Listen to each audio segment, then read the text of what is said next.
Hello children, welcome to Asai education. आज हम करेंगे 9th क्लास की हिंदी की किताब स्पर्श का छठा चैप्टर कीचड़ का काव्य। इसके हम करेंगे प्रश्नोत्तर। तो आइए देखते हैं कि आपका पहला प्रश्न क्या है। पहले प्रश्न ये है आपके मौखिक प्रश्न। तो इसमें जो पहला प्रश्न है वो है रंग की शोभा ने क्या कर दिया। तो निम्नलिखित प्रश्नों के उत्तर एक दो पंक्तियों में लिखिए दीजिए। तो रंग की शोभा ने क्या कर दिया, आंसर होगा रंग की शोभा ने उत्तर दिशा में जमकर थोड़े समय के लिए लालिमा फैला दी। फिर है बादल किसकी तरह हो गए थे। तो जब लालिमा की जगह श्वेत बादलों ने ले ली तब वे श्वेत कपास की तरह हो गए, सफ़ेद कपास की तरह हो गए।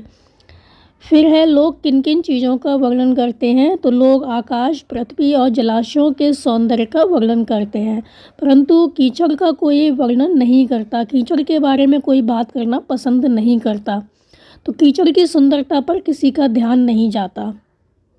फिर है कीचड़ से क्या होता है, आंसर होगा कीचड़ में कोई पैर डालना पसंद नहीं करता। इससे क्या होता है, कोई भी पैर डालता है तो उनका पैर गंदा हो जाता है, उनका शरीर गंदा हो जाता है और कपड़े मैले हो जाते हैं। तो कीचड़ के लिए किसी को भी सहानुभूति नहीं होती है।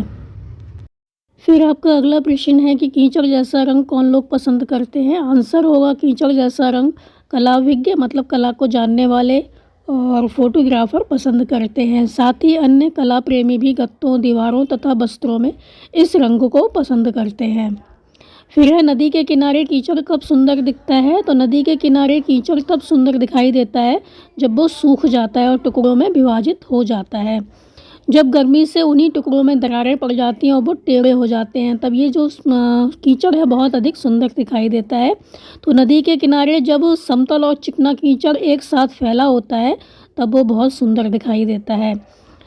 फिर है कीचड़ कहाँ सुंदर लगता है। तो नदी के किनारे मीलों तक फैला हुआ समतल और चिकना कीचड़ बहुत सुंदर प्रतीत होता है।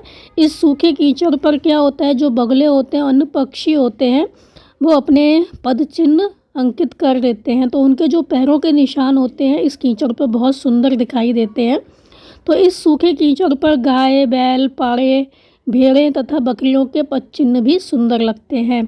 तो पाड़े के सींगों के चिन्ह भी बहुत सुंदर प्रतीत होते हैं। जो सुंदरता होती है, हम किसी चीज़ को देखते हैं तो वो सुंदर है या बदसूरत है, ये हमारे ऊपर डिपेंड करता है। तो जो चीज़ हमें बदसूरत दिखाई देती है, हो सकता है वही चीज़ दूसरे को सुंदर लगे। तो ये हमारी आँखों का, हमारे सोचने का नज़रिया होता है कि हम किसी चीज़ को किस तरह से देखते हैं। तो लोग कीचड़ में भी सुंदरता देख लेते हैं। फिर है आपका अगला प्रश्न, पंख और पंकज शब्द में क्या अंतर है। आंसर होगा पंख शब्द कीचड़ के लिए आता है, जबकि पंकज शब्द जो होता है कीचड़ में पैदा होने वाले कमल के लिए आता है। तो पंख का अर्थ होता है कीचड़ और पंकज का अर्थ होता है कमल। पंख अर्थात कीचड़ से सब लोग क्या करते हैं, घृणा करते हैं, नफरत करते हैं, परंतु पंकज मतलब कमल शब्द सुनते ही हमारा मन जो है वो प्रसन्न हो जाता है, पुलकित हो जाता है। तो जो ये कमल होता है वो कहाँ पैदा होता है, इसी कीचड़ में पैदा होता है। तो कीचड़ में पैदा होने वाले कमल से तो हम प्रेम करते हैं, लेकिन जो कमल होता है जो कि कीचड़ में पैदा होता है उसी कीचड़ से हम नफरत करते हैं। तो पंख और पंकज शब्द में क्या अंतर है, पंख का अर्थ होता है कीचड़ और पंकज का अर्थ होता है कमल। तो पंख यानी कि कीचड़ से हम नफरत करते हैं और पंकज यानी कि कमल से हम प्रेम करते हैं। कमल का नाम सुनते ही हमारा मन प्रसन्न हो जाता है। फिर आपका अगला प्रश्न है, निम्नलिखित प्रश्नों के उत्तर 25 से 30 शब्दों में लिखिए। यह है पहला, कीचड़ के प्रति किसी को सहानुभूति क्यों नहीं होती। तो कीचड़ के प्रति किसी को सहानुभूति क्यों नहीं होती है।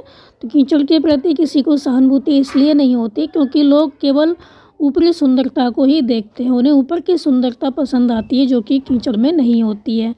तो वो स्थिरता के साथ विचार नहीं करते हैं। लोग कीचड़ को गंदा मानते हैं, उनको लगता है कि कीचड़ से उनका शरीर गंदा हो जाएगा, कपड़े मैले हो जाएंगे। तो किसी को भी अपने शरीर पर कीचड़ उछालना अच्छा नहीं लगता, कीचड़ लगाना अच्छा नहीं लगता। तो किसी को भी कीचड़ से इसलिए सहानुभूति भी नहीं होती, क्योंकि उनको लगता है कीचड़ है, अगर हम इसमें पैर डालेंगे तो हमारे पैर गंदे हो जाएंगे, और कीचड़ अगर हमारे कपड़ों पे लग गया तो हमारे कपड़े मैले हो जाएंगे। इसलिए कीचड़ के प्रति किसी को सहानुभूति नहीं होती।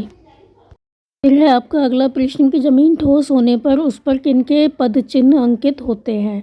तो ज़मीन जब ठोस हो जाती है तो उस पर किसके पद चिन्ह अंकित हो जाते हैं। तो ज़मीन ठोस होने पर उस पर गाय, बैल, भैंस, बकरी आदि के पद चिन्ह अंकित होते हैं। मतलब जब कीचड़ होता है, जब वो सूख जाता है और जम जाता है और ठोस हो जाता है, तो इस पर गाय, बैल, भैंस, बकरी आदि के पद चिन्ह अंकित होते हैं। ये जानवर जब कीचड़ की ठोस ज़मीन पर ही अपने पैरों के निशान अंकित करते हैं, तब वह शोभा देखते ही बनती है। तो जो ये कीचड़ होती है जब सूख जाती है, तब इस पर जो पद चिन्ह होते हैं इनके गाय, बैल, भैंस, बकरी आदि के बहुत ही सुंदर लगते हैं। तो इस ज़मीन पर जब दो मस्त पाड़े लड़ते हैं, मतलब जो ये ज़मीन होती है, जब इस पर दो मदमस्त पाड़े लड़ते हैं, मतलब भैंसों के जो बच्चे होते हैं, नर भैंस जो होते हैं, जब वो लड़ते हैं तब उनके जो पद चिन्ह होते हैं और सींगों के चिन्ह होते हैं, उनकी जो शोभा होती है वो देखते ही बनती है। तो ये चिन्ह ऐसे प्रतीत होते हैं जैसे महिष कुल के भारतीय युद्ध का पूरा इतिहास लिख दिया गया हो। इसकी शोभा अलग सी प्रतीत होती है। तो यहाँ पर जो गाय, बैल, भैंस, बकरी आदि के पद चिन्ह होते हैं, तो सूखी हुई कीचड़ पर ये पद चिन्ह बहुत अच्छे लगते हैं। और जो मदमस्त पाड़े हैं, जब लड़ते हैं इस कीचड़ पर जो कि सूखी हुई होती है, तो इनके सींगों के चिन्ह जो होते हैं जब इस पे बन जाते हैं तो बहुत ही सुंदर प्रतीत होते हैं। तब ऐसा लगता है जैसे कि यहाँ पर पूरा जो भारतीय इतिहास है वो लिखा गया हो, पूरा युद्ध है उसका इतिहास यहाँ पर लिख दिया गया हो। इसकी जो शोभा है वो देखते ही बनती है, उसकी शोभा अलग से प्रतीत होती है। फिर आपका अगला प्रश्न है कि मनुष्य को क्या भान होता जिससे वह कीचड़ का तिरस्कार नहीं करता। मतलब मनुष्य को क्या पता होता जिससे वो कीचड़ से इतनी नफरत नहीं करता, ऐसी कौन सी जानकारी होती। आंसर है कि मनुष्य को ये भान होता, मतलब मनुष्य को ये ज्ञान होता कि वो जो अन्न खाता है वो अन्न कीचड़ से उत्पन्न होता है। तो यह पता लगने पर वो कीचड़ से इतनी नफरत नहीं करता, कीचड़ का तिरस्कार नहीं करता, क्योंकि कीचड़ में ही सभी प्रकार के अन्न उत्पन्न होते हैं। यह दुर्भाग्य की बात है कि हम कीचड़ का तिरस्कार करते हैं। अगर मनुष्य ये जान लेता कि हम जो अन्न खाते हैं वो कीचड़ से ही उत्पन्न होता है, तो वो इतना अधिक कीचड़ से इतनी अधिक नफरत नहीं करता, उसका तिरस्कार नहीं करता। यह पहाड़ लुप्त कर देने वाले कीचड़ की क्या विशेषता है। आंसर होगा पहाड़ लुप्त कर देने वाले कीचड़ की यह विशेषता है, मतलब ऐसा कीचड़ जिसमें कि पहाड़ भी दिखाई ना दे। तो पहाड़ लुप्त कर देने वाले कीचड़ की यह विशेषता है कि वहाँ बहुत अधिक कीचड़ होता है। तो ऐसा दृश्य हमें गंगा नदी के किनारे या सिंधु नदी के किनारे तो मिलता ही है। इससे बढ़कर खंबात में मही नदी के सामने जो विशाल और अति गहरा कीचड़ फैला हुआ है, उसमें तो पूरा का पूरा पहाड़ लुप्त हो सकता है। इतना अधिक कीचड़ है वहाँ पर कि वहाँ तो पूरा पहाड़ ही समा सकता है। वहाँ सब और कीचड़ ही कीचड़ देखने को मिलता है। तो यह कीचड़ जो होता है ज़मीन के नीचे बहुत गहराई तक होता है। फिर है आपका अगला प्रश्न कि निम्नलिखित प्रश्नों के उत्तर 50 से 60 शब्दों में लिखिए। पहला है कीचड़ का रंग किन किन लोगों को खुश करता है। आंसर होगा कीचड़ का रंग श्रेष्ठ कलाकारों, चित्रकारों, मूर्तिकारों को खुश करता है। तो वे पकाए हुए मिट्टी के बर्तनों पर यही रंग पसंद करते हैं। छायाकार भी जब फ़ोटो खींचते हैं तो वो एक आधी जगह पर कीचड़ जैसा रंग देखना पसंद करते हैं। वे इस रंग को देखकर खुश होते हैं। इनके अतिरिक्त आम लोग जो हैं, जो घर की दीवारों पर, पुस्तकों के गत्तों पर और पोशाकों पर यह रंग पसंद करते हैं। तो आम जनता जो है, जो आम लोग होते हैं वो भी इस रंग को पसंद करते हैं। तो बहुत से लोग जो होते हैं अपनी जो पोशाक होती हैं, वस्त्र होते हैं, उन पे ये रंग पसंद करते हैं, मतलब काला रंग जो होता है वो पसंद करते हैं। पुस्तक के जो गत्ते होते हैं उनको अच्छे लगते हैं काले रंग के। घर की दीवारें होती हैं वो भी जगह जगह पर काला उस पर पेंट करवाते हैं। तो ये जो रंग होता है वो कलाकारों को, चित्रकारों को, मूर्तिकारों को, जो मूर्तियाँ बनाते हैं उनको अच्छा लगता है। इसके अतिरिक्त जो आम पब्लिक होती है, आम लोग होते हैं, उनको भी ये अच्छा लगता है। जो फ़ोटो लेते हैं, छायाकार होते हैं, जब फ़ोटो खींचते हैं तो एक आधी जगह पर वो कीचड़ जैसा रंग देखना पसंद करते हैं। फिर है आपका अगला प्रश्न, कीचड़ सूखकर किस तरह के दृश्य प्रस्तुत करता है। तो जब कीचड़ सूख जाता है तब उसके टुकड़े हो जाते हैं और वो दृश्य जो होता है देखने में बहुत सुंदर लगता है। तो ज़्यादा गर्मी से क्या होता है, इन टुकड़ों में दरारें पड़ जाती हैं, तो ये सूख कर टेढ़े हो जाते हैं। तब ये टुकड़े जो हैं वो सुखाए हुए खोपरों जैसे दिखाई देते हैं, नज़र आते हैं, जो नारियल होता है उसकी तरह दिखाई देते हैं। तो नदी के किनारे समतल और चिकना कीचड़ सुंदर दृश्य प्रस्तुत करते हैं। तो नदी के किनारे जो समतल और चिकने कीचड़ होते हैं चिकना कीचड़ होता है उसका दृश्य देखने में बहुत सुंदर लगता है। और जब वो दो मदमस्त पारे लड़ते हैं तो कीचड़ पर उनके जो पद चिन्ह हैं वो अंकित हो जाते हैं और सींग है उनके चिन्ह देखने से ऐसा लगता है कि अभी अभी भैंसों के कुल का महाभारत हुआ हो। तो कीचड़ पर अंकित चिन्ह और सींगों के चिन्ह देखने से ऐसा लगता है कि अभी अभी भैंसों के कुल का महाभारत हुआ हो। फिर है अगला प्रश्न कि सूखे हुए कीचड़ का सौंदर्य किन स्थानों पर दिखाई देता है। तो सूखे हुए कीचड़ का सौंदर्य नदी के किनारे दिखाई देता है। जब ज़्यादा गर्मी हो जाती है तो ज़्यादा गर्मी से जब इन्हीं टुकड़ों में दरारें पड़ जाती हैं तो वो टेढ़े हो जाते हैं और वो सुखाए हुए खोपरों जैसे दिखाई देते हैं। तो नदी किनारे मीलों तक जब समतल और चिकना कीचड़ एक साथ फैला होता है तब ये दृश्य देखने में बहुत सुंदर लगता है।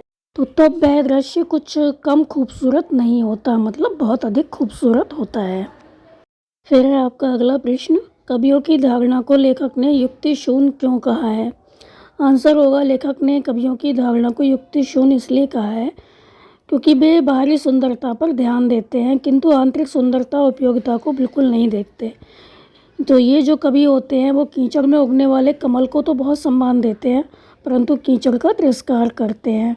ये जो कवि होते हैं वो केवल, जो लेखक होते हैं कवि होते हैं वो केवल सौंदर्य को महत्व देते हैं और जो ये सुंदरता है कहाँ से उत्पन्न हुई है, तो जो ये कारण है जिसकी वजह से ये सुंदरता उत्पन्न हुई है उनका सम्मान नहीं करते। तो उन्हें उत्पन्न करने वाले कारणों का सम्मान नहीं करते हैं।